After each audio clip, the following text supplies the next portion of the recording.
Donc je me présente, Philippe Hardy, donc je suis paramotoriste aujourd'hui. Donc j'étais d'abord simple motard, puis parapentiste. Et puis il y a quelques années, donc, je me suis intéressé pour reprendre un petit peu quelles étaient les possibilités de voler en ULM électrique. Et donc je suis tombé sur l'école aéronature de Georges Blotin. Que je suis allé voir bien évidemment, et après quelques séances et puis quelques tours de piste, étant informaticien par ailleurs, Georges m'a proposé de rejoindre son équipe et rejoindre l'aventure Exomo pour enrichir son paramoteur de capacités électroniques et informatiques embarquées. Nous avons conçu ensemble un système embarqué qui ajoute une certaine intelligence, on va dire, pour le pilote. Donc c'est une interface entre la poignée des gaz du pilote et le moteur.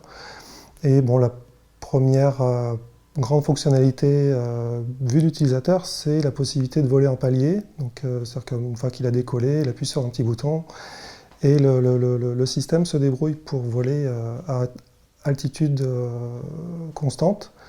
Bien sûr, dans l'immédiat, on rajoute tout un tas de fonctionnalités visant à sécuriser le vol, donc détection de vol aux grands angles et adaptation du moteur, du régime moteur en conséquence pour fiabiliser le vol.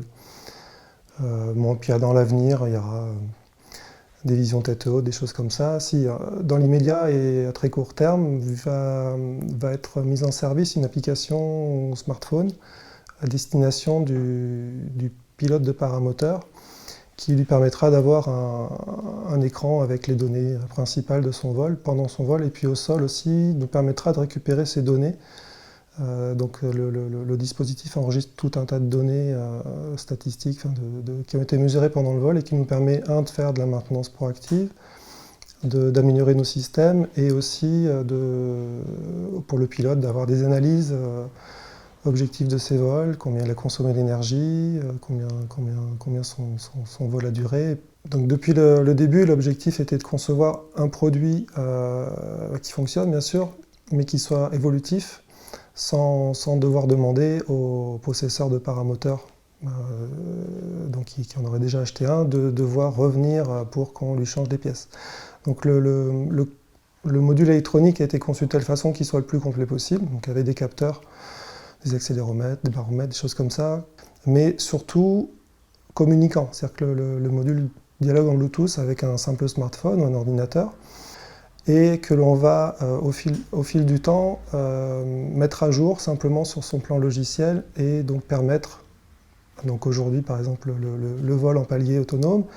Demain, on rajoutera de la sécurité pour le pilote.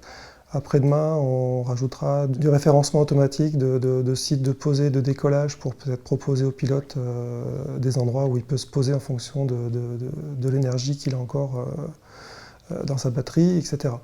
Donc tout l'objectif premier, c'était un système embarqué communicant, donc en Bluetooth, qui puisse être mis à jour facilement, donc à travers une application smartphone à venir.